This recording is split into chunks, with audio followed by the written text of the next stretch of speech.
హాస్పిటల్లో ఒకరికి ఎవరికో ఫ్రీగా ఉచితంగా వైద్యం చేయించామంటే ఒక అర్థం ఉంటుంది కానీ ఆ 70 మందికి ఉచితంగా వైద్యం చేయిస్తామా? సాధ్యం కాదు కదా వ్యక్తి కానీ. అవును. అట్లాంటప్పుడు వీళ్ళు ఎట్ట అడుగుతారు? వీళ్ళు అడిగేది ఏంది? నిజమే కదా ఇతను తిడతాంది అనిపించేది.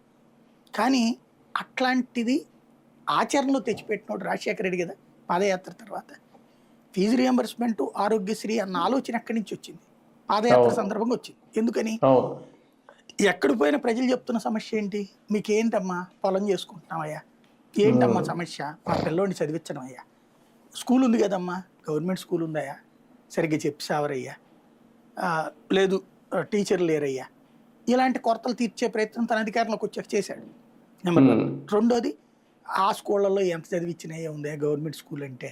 అంటే వీళ్ళ మరి ఎక్కడ చేర్చాలనుకున్నావు? కార్పొరేట్ అయ్యా, అదే నారాయణ ఉడదు, చేతిని ఉడదు, లేకపోతే విజ్ఞాన ఉడదు, ఏదో ఉంది కదయ్యా. అలా చేర్చడానికి మరి డబ్బులు లేవు కదయ్యా, నేనేం చేయాలా అని అడగల ఆయన. ఓహో వీళ్ళ ఆలోచన ఎట్టుంది. అలాగే హాస్పిటల్, నాకు మా ఆయనకు ఉంటో బాగోట్లేదే, మా వాడికి పెద్ద కష్టం వచ్చి చచ్చిపోయాడే, లేకపోతే తీవ్రంగా అనారోగ్యమైందే, డబ్బులు కట్టలేకపోతున్నావే. ఈయన ఏం చేయాలి? రాజశేఖర రెడ్డి పాదయాత్ర చేసేవాడు ఏమన్నా ఉంటే జేబులోంచి ఒక 5,000 10,000 ఇస్తాడు, అక్కడ లక్షల్లో ఖర్చు. ఎంతమందికి అని ఇస్తాడు? ఏ ఆస్తులు కొనగొట్టుకొస్తాడు. నాయకుడుగా అప్పుడు కొన్ని పత్రికలు రాసిన ఈనాడు జ్యోతి లాంటి ఇట్లాంటి అడిగితే